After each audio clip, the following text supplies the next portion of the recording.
कोटि ब्रह्मांड नायक गुरु गजानन नमो नमः।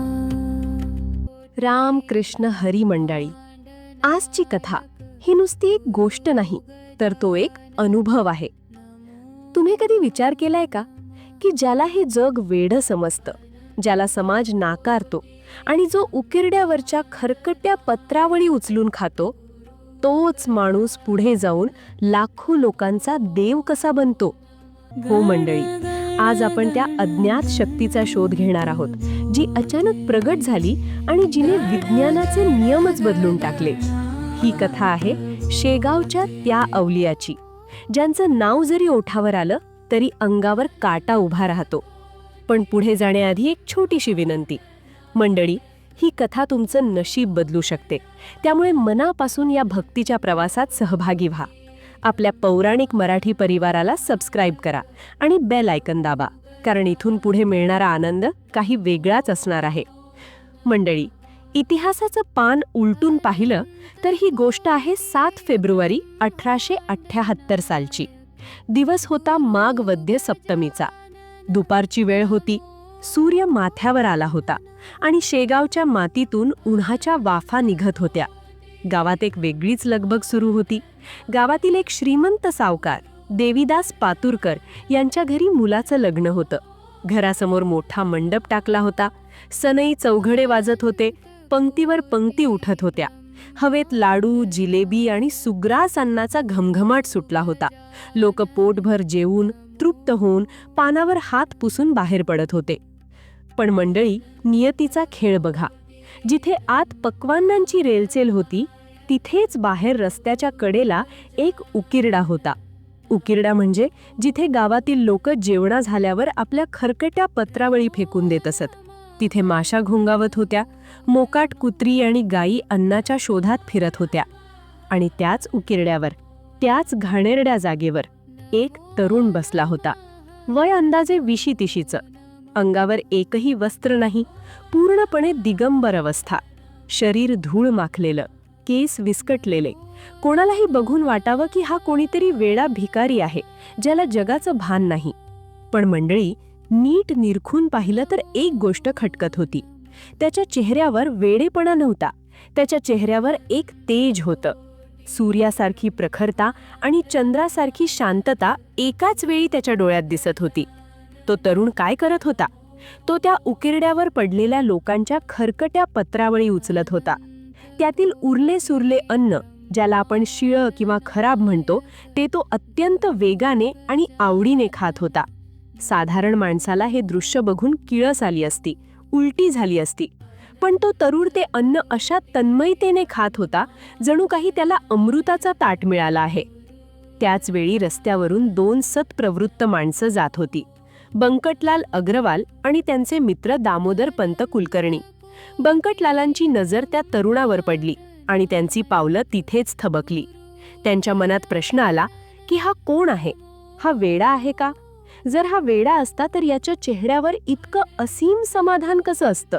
आणि जर हा ज्ञानी आहे तर हा उकिरड्यावरचं खरकट का खातोय? बंकटलालांना राहावलं नाही. त्यांच्या मनातली उत्सुकता आणि एक अनामिक ओढ त्यांना त्या तरुणाकडे खेचून नेऊ लागली. ते जवळ गेले. उन्हाची तिरीपासूनही त्या तरुणाच्या अंगातून घामाचा थेंबही निघत नव्हता. बंकटलालांनी प्रेमाने आणि आदराने विचारलं, अहो महाराज, हे काय करताय? आजच या घरात लग्न आहे. आतमध्ये गरम गरम जेवण तयार आहे. तुम्ही हे खरकट का खाताय? हे फेकून द्या. मी तुमच्यासाठी ताजे ताट आणतो. मंडळी, बंकटलालांचे हे शब्द ऐकून त्या तरुणावी आपली मान वर केली आणि जेव्हा त्या तरुणाची नजर बंकटलालांच्या नजरेला भेटली, त्या क्षणी बंकटलालांच्या शरीरातून वीज सळसळल्यासारखी झाली. ते डोळे सामान्य माणसाचे नव्हतेच मुळी. त्या डोळ्यात एक अधिकार होता, एक नशा होती, भक्तीची नशा. त्या तरुणाने काहीच उत्तर दिलं नाही. फक्त एक मिश्किल रहस्यमय हास्य केलं. जणू काही ते डोळ्यांनीच सांगत होते, अरे वेड्या, तू अन्नाची चव बघतोस आणि मी अन्नातला ब्रह्म बघतो. ज्याचं पोट भक्तीने भरलेलं असतं त्याला लाडू आणि शिळी भाकरी यात काहीच फरक वाटत नाही. अन्न हे पूर्ण ब्रह्म आहे. तरीही बंकटलालांचं मन मानलं नाही. ते धावत घरात गेले आणि त्यांनी त्या तरुणासाठी ताजे जेवण आणि पाण्याचा लोटा आणला. त्या तरुणाने ते जेवण स्वीकारलं. पण मंडळी, खरी गंमत पुढेच होती. जेवणा झाल्यावर त्यांनी पाणी प्यायलं आणि उरलेलं पाणी त्यांनी तिथेच जमिनीवर फेकून दिलं नाही. त्यांनी काय केलं असेल? तिथेच जमिनीला एक छोटा खड्डा होता, जिथे गाई गुरं पाणी पित असत. त्यांनी ते उरलेलं स्वच्छ पाणी त्या खड्डेत ओतलं, जेणेकरून एखाद्या मुक्या जनावराची तहान भागेल. बंकटलाल हे सर्व पाहत होते. त्यांची खात्री पडली की हा कोणीतरी सिद्ध पुरुष आहे, जो वेड्याचं सोंग घेऊन आला आहे. त्यांनी हात जोडून विचारलं, महाराज, आपण कोण आहात? कुठून आलात? आपलं नाव काय? या प्रश्नावर त्या दिव्य तरुणाने जे उत्तर दिलं ते ऐकून तुम्ही थक्क व्हाल. त्यांनी स्वतःचं नाव सांगितलं नाही, गाव सांगितलं नाही, आई वडिलांचं नाव सांगितलं नाही.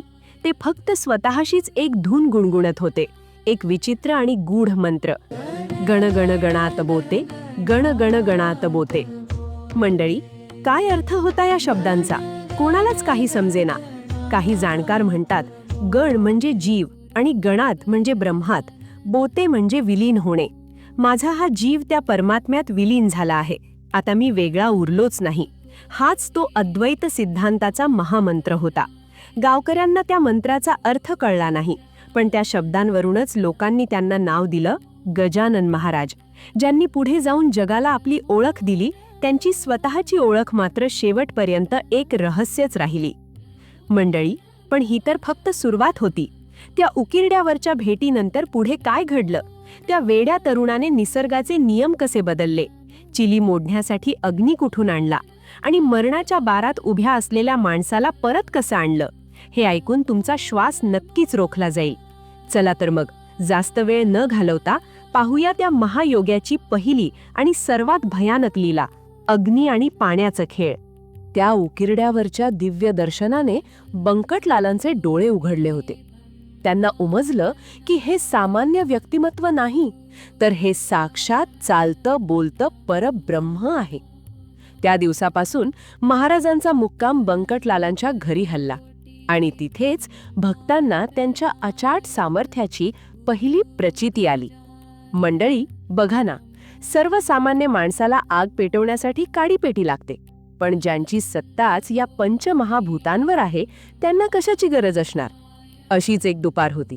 बंकटलाल आणि त्यांची स्नेही मंडळी गप्पा मारत बसली असताना महाराजांनी सहज चिलीम ओढण्याची इच्छा व्यक्त केली. चिलीम भरून तयार होती, पण ती पेटवण्यासाठी तिथे विस्तव म्हणजेच अग्नी मात्र नव्हता. सेवक विस्तव आणायला धावणार तेवढ्यात महाराजांनी त्यांना हातानेच थांबवलं. त्यांनी ती रिकामी थंडगार चिलीम हातात घेतली, डोळे मिटले आणि त्यावर फक्त एक फुंकर मारली. आणि त्या एका फुंकरेसरशी काय चमत्कार घडला! निखारा नसतानाही त्यातून धूर निघू लागला आणि साक्षात अग्नी प्रगट झाला. तिथे बसलेल्या प्रत्येकाला जाणवलं की हा काही जादूचा खेळ नाही, तर हा अधिकार आहे. अग्निदेव सुद्धा ज्यांच्या आज्ञेचा दास आहे, अशा महायोग्याला अशक्य ते काय? आणि मंडळी, फक्त अग्नीच नाही, तर ज्या पाण्यामुळे जीव वाचतो त्या पाण्यावरही त्यांची तशीच सत्ता होती. याचं जिवंत उदाहरण म्हणजे शेगावचे प्रतिष्ठित गृहस्थ जानराव देशमुख. जानराव पाटील तसे धिप्पाड, पण अचानक आलेल्या असाध्य आजाराने त्यांना असं ग्रासलं की वैद्यांचे सगळे उपाय ठकले. औषधं हरली, घरातल्यांची आशा संपली होती आणि मृत्यू दारात उभा होता.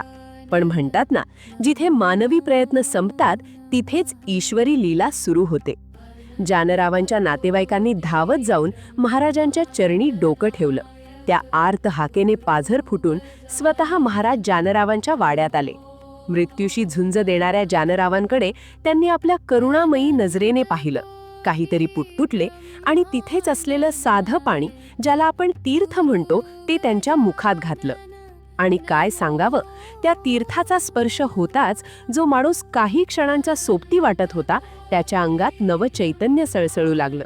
जे मोठमोठ्या वैद्यांना जमलं नाही, ते त्या एका घोटभर पाण्याने आणि महाराजांच्या कृपा दृष्टीने करून दाखवलं. जानराव मृत्यूच्या दाढेतून सुखरूप परत आले. अशा होत्या त्यांच्या लीला. कधी अग्नीतून प्रगट होणाऱ्या तर कधी पाण्याने संजीवन देणाऱ्या. मंडळी, जानरावांना मृत्यूच्या दाढेतून परत आलेलं पाहून गावकऱ्यांची श्रद्धा आता आकाशाला भिडली होती. पण मानवी स्वभाव बघा कसा असतो. जिथे साखर असते तिथे मुंग्या येतात, आणि जिथे कीर्ती असते तिथे मत्सर आणि अहंकारही येतोच. त्या काळात महाराजांची वाढती प्रसिद्धी ऐकून अनेक लोक शेगावात येऊ लागले. काहींना दर्शन घ्यायचं होतं, तर काहींना फक्त आपला मोठेपणा सिद्ध करायचा होता. असाच एक किस्सा आहे ब्रह्मगिरी नावाच्या एका गोसावी बुवांचा. अंगावर भगवी वस्त्रे, गळ्यात मोठ्याल्या रुद्राक्षांच्या माळा आणि कपाळावर गंध. त्यांना वाटायचं की मी किती ज्ञानी, हा गजानन तर काल आलेला वेडा आहे, त्याला काय कळणार वेदांत. योगायोगाने त्यांचा मुक्काम बंकटलालांच्याच वाड्यात होता. एका दुपारी ब्रह्मगिरी बुवा एका उंच आसनावर बसून लोकांना उपदेश देत होते. अहंकार सोडा, मोक्ष मिळवा, अशा त्यांच्या गप्पा सुरू होत्या. आणि गंमत म्हणजे त्याच वेळी आपले गजानन महाराज समोरच्या एका साध्या पलंगावर शांतपणे गाढ झोपले होते. हे बघून ब्रह्मगिरींच्या पोटात मत्सराचा गोळा उठला. ते मनातल्या मनात संतापले. मी इथे ज्ञान सांगतोय आणि हा वेडा माणूस माझ्या समोर ताणून झोपलाय. पण मंडळी, संतांना दुसऱ्याच्या मनातलं ओळखायला वेळ लागत नाही. ब्रह्मगिरींच्या मनात हा विचार आलाच होता की अचानक एक चमत्कार घडला. महाराज ज्या पलंगावर झोपले होते, तो जड लाकडी पलंग, ज्याला पाय आहेत, वजन आहे, तो पलंग अचानक जमिनीवरून वर उचलला गेला, कुठल्याही आधाराशिवाय. बघता बघता तो पलंग हवेत तरंगू लागला आणि थेट छताला जाऊन भिडला. तिथे बसलेल्या ब्रह्मगिरींचे डोळे पांढरे झाले. ज्याला ते वेडा समजत होते, त्या वेड्याच्या नुसत्या इच्छेने जड वस्तू हवेत उडत होत्या. तेव्हा ब्रह्मगिरींना उमजलं, अरे, आपण तर फक्त पुस्तकी ज्ञान सांगतोय, पण या अवलियाने तर गुरुत्वाकर्षणाचे नियमही आपल्या पायाशी वाकवले आहेत. त्यांचा गर्व तिथेच गळून पडला. महाराजांनी त्यांना प्रेमाने सांगितलं की अरे बाबा, भगवी वस्त्री घालून साधू होता येत नाही, त्यासाठी मनातला अहंकार जाळावा लागतो. पण मंडळी, अहंकार फक्त साधूंनाच असतो असं नाही हं. कधी कधी तो तारुण्याच्या मस्तीतही दडलेला असतो. अशीच एक गंमत झाली. गावातील काही उनाड तरुण मुलांनी ठरवलं, चला आज या वेड्या महाराजांची थोडी गंमत करूया. महाराज एका उसाच्या मळ्याजवळ बसले होते. गुऱ्हाळातून ताजा रस निघत होता. त्या मुलांनी एक काचेचा ग्लास घेतला, पण त्यात गोड उसाचा रस भरला नाही, तर त्यांनी कुंपणाला लागलेली कडू कारली तोडली आणि त्याचा कडू जहर रस महाराजांना नेऊन दिला. हसता हसता ते म्हणाले, महाराज घ्या, हा गोड उसाचा रस प्या. त्यांना वाटलं महाराज थुंकतील आणि त्यांची फजिती होईल. पण महाराज तर अंतर्ज्ञानी, त्यांनी त्या मुलांच्या डोळ्यातला खोटा भाव ओळखला होता. तरीही एकही शब्द न बोलता त्यांनी तो कारल्याचा कडू रस घटाघटा प्यायला आणि पिऊन झाल्यावर ओठावरून जीभ फिरवत म्हणाले, अरे वा, काय गोड रस आहे, असा रस तर अमृतापेक्षाही भारी. त्या मुलांना धक्काच बसला. याला चव कळत नाही की काय, म्हणून एका मुलाने उरलेला थोडासा रस चाखून बघितला आणि काय आश्चर्य, त्याच्या जिभेला कडू चव लागलीच नाही. त्या कारल्याच्या रसाचं चक्क साखरेसारख्या गोड रसात रूपांतर झालं होतं. महाराजांनी दाखवून दिलं की ज्यांची भक्ती शुद्ध असते त्यांच्यासाठी विष सुद्धा अमृत होतं. पण मंडळी, महाराजांच्या लीलांमध्ये सर्वात गाजलेली आणि विज्ञानाचा गर्व उतरवणारी गोष्ट कोणती असेल तर ती आहे आगगाडी थांबवण्याची गोष्ट. एकदा महाराजांना पंढरपूरला जायचं होतं. ते स्टेशनवर आले. गाडी आली. झुक झुक करत इंजिन धूर सोडत होतं. पण जेव्हा महाराज चढायला गेले तेव्हा एका उद्धट अधिकाऱ्याने, ज्याच्या डोळ्यावर अधिकाराची पट्टी होती, त्याने महाराजांना अडवलं. ए वेड्या, खाली उतर, ही गाडी तुझ्यासारख्या भिकाऱ्यांसाठी नाही, असं म्हणून त्याने चक्क डब्यातून खाली ढकलून दिलं. महाराज शांत होते. ते फलटावर जाऊन शांतपणे मांडी घालून बसले. गार्डने हिरवा झेंडा दाखवला. ड्रायव्हरने इंजिन सुरू केलं. शिट्टी वाजली. पण गाडी जागेवरून इंचभरही हलली नाही. ड्रायव्हरने लिव्हर पूर्ण ओढलं. इंजिनचा आवाज वाढला. चाकं फिराव पाहत होती, पण गाडीला जरूर जमिनीने घट्ट पकडून ठेवलं होतं. प्रवासी अस्वस्थ झाले. मेकॅनिक थकले. तेव्हा गर्दीतून काही वारकरी पुढे आले आणि म्हणाले, साहेब, तुम्ही गाडीतल्या इंजिनाला कोळसा टाकलाय, पण गाडी ज्याच्या कृपेने चालणार आहे त्या खऱ्या इंजिनाला तुम्ही खाली उतरवलं आहेत. जोपर्यंत ते महाराज गाडीत बसणार नाहीत तोपर्यंत जगातली कोणतीही ताकद ही गाडी हलवू शकत नाही. त्या उद्धट अधिकाऱ्याचा गर्व खाडकन तुटला. तो धावत जाऊन महाराजांच्या पाया पडला. आणि मंडळी, नवल बघा, महाराज डब्यात चढून बसले आणि ड्रायव्हरने काहीही न करता गाडीने आपोआप शिट्टी दिली आणि चाकं सू सू करत धावू लागली. जगाला त्या दिवशी कळलं की विज्ञानाचे नियम जिथे संपतात तिथे संतांची सत्ता सुरू होते. यंत्रावरही ज्यांची हुकूमत चालते तेच खरे संत गजानन. पण ही सत्ता फक्त यंत्रावरच होती का? नाही मंडळी, आगगाडी हे माणसाने बनवलेले यंत्र आहे. ते थांबवणे सोपे आहे. पण निसर्ग, झाडं, फुलं, पाणी आणि जंगल हे तर ईश्वराचे रूप आहेत. गजानन महाराजांची सत्ता फक्त लोखंडाच्या इंजिनावर नव्हती, तर ती पंचमहाभूतांवर आणि मुक्या प्राण्यांवरही तितकीच होती. तुम्हाला माहितीये का, संतांच्या स्पर्शात अशी जादू असते की वाळलेलं लाकूड सुद्धा पुन्हा हिरवं होतं. अशीच एक अद्भुत घटना घडली. शेगावच्या एका भक्ताच्या शेतात एक जुनं आंब्याचं झाड होते. पण ते झाड अनेक वर्षांपासून पूर्णपणे वाळलेले होते. त्याला ना पान ना फूल. ते झाड म्हणजे फक्त एक लाकडाचा सांगाडा उरला होता. शेतकरी विचार करत होता की आता हे झाड तोडून टाकावं आणि लाकूड जळण्यासाठी वापरावं. एका दुपारी तळपत्या उन्हात महाराज त्या शेतातून जात होते. त्यांना त्या वाळलेल्या झाडाखाली सावली दिसली नाही, पण तरीही ते तिथेच जाऊन बसले. महाराजांची दृष्टी त्या वाळलेल्या खोडावर पडली. त्यांनी अतिशय प्रेमाने त्या झाडाच्या बुंध्यावर हात फिरवला. जसे एखादी आई आपल्या बाळाच्या डोक्यावरून हात फिरवते तसा तो मायेचा स्पर्श होता. आणि मंडळी, निसर्गाचा नियमच बदलला.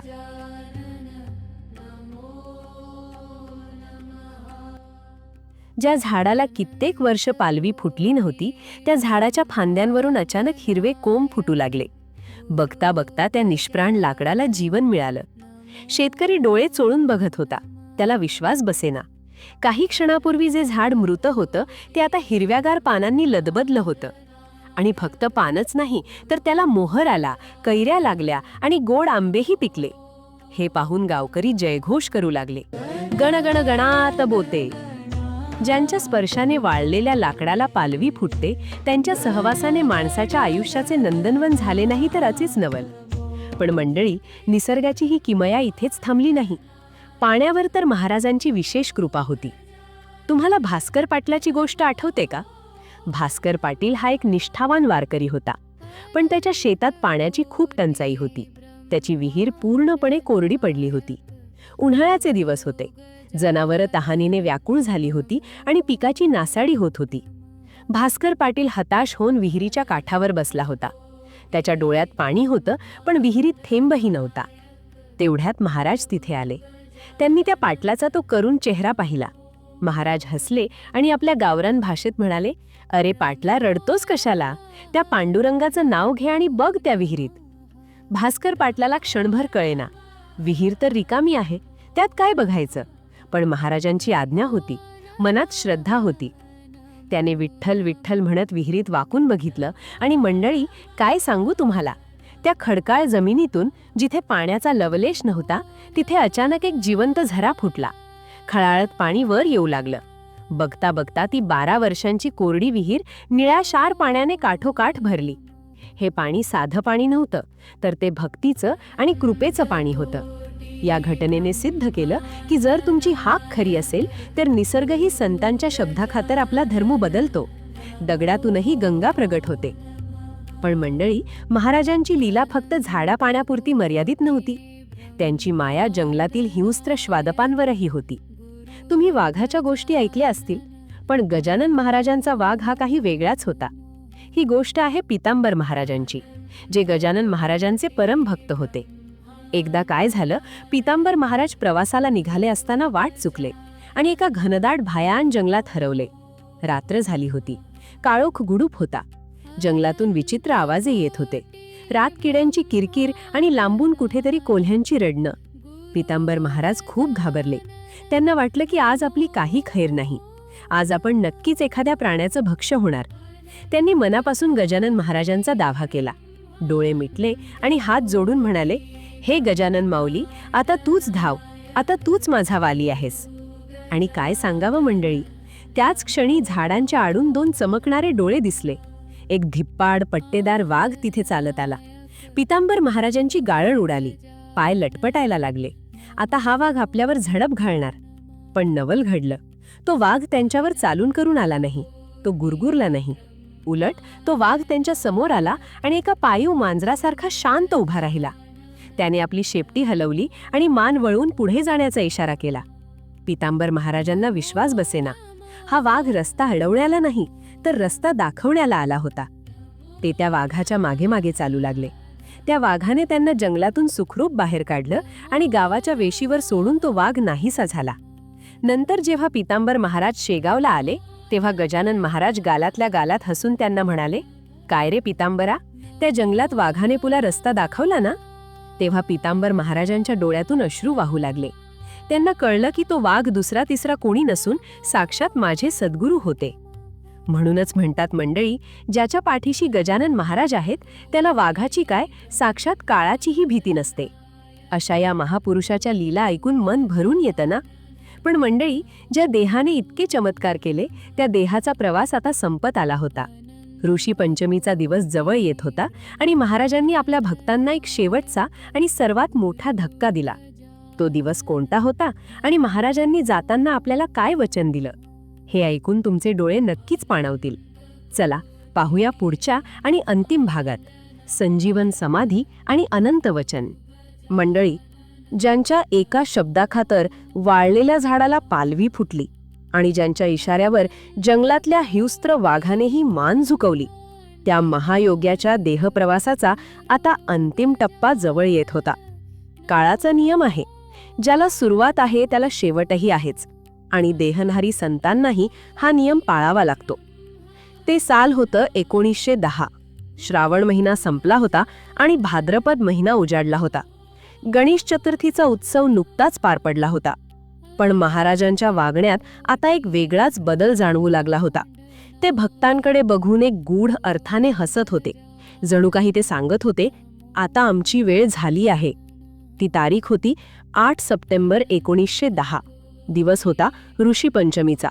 सकाळपासूनच शेगावात एक वेगळीच शांतता पसरली होती. पक्षी किलबिलाट करत नव्हते, वारे मंद वाहत होते. जणू निसर्गालाही चाहूल लागली होती की आज आपला लाडका पुत्र आपल्याला सोडून जाणार आहे. महाराजांनी स्वतःची जागा निश्चित केली होती. त्यांनी भक्तांना जवळ बोलावले. भक्तांचे चेहरे पडले होते, डोळ्यात पाणी होते. प्रत्येकाच्या मनात एकच भीती होती, माऊली, आम्हाला सोडून जाऊ नका, तुमच्याशिवाय आमचं कोण आहे? तेव्हा महाराजांनी जे सांगितलं ते वाक्य आजही प्रत्येक भक्ताच्या काळजावर कोरलेलं आहे. महाराज शांतपणे म्हणाले, अरे वेड्यांनो, रडता कशाला? मी जातोय म्हणजे कुठे जातोय? हा देह म्हणजे फक्त एक वस्त्र आहे, ते कधीतरी बदलावंच लागतं.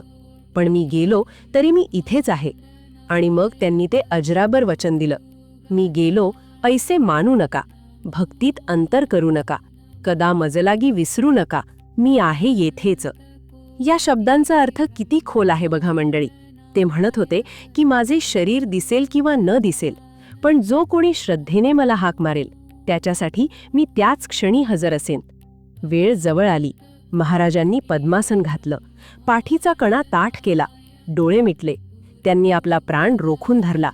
ओंकाराचा नाद आसमंतात घुमला आणि पाहता पाहता त्या दिव्य देहातून प्राणज्योत अनंतात विलीन झाली.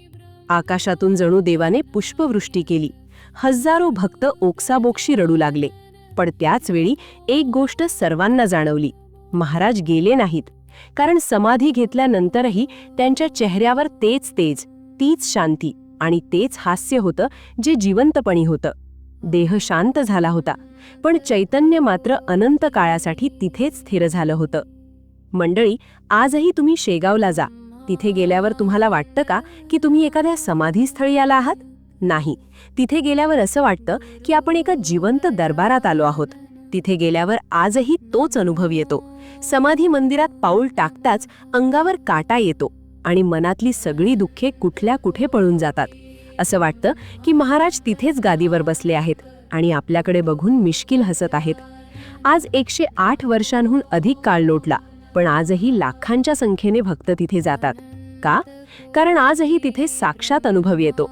कोणाला संतान प्राप्ती होते, कोणाचे असाध्य आजार बरे होतात, तर कोणाच्या संसारातील अडचणी चुटकीसरशी दूर होतात.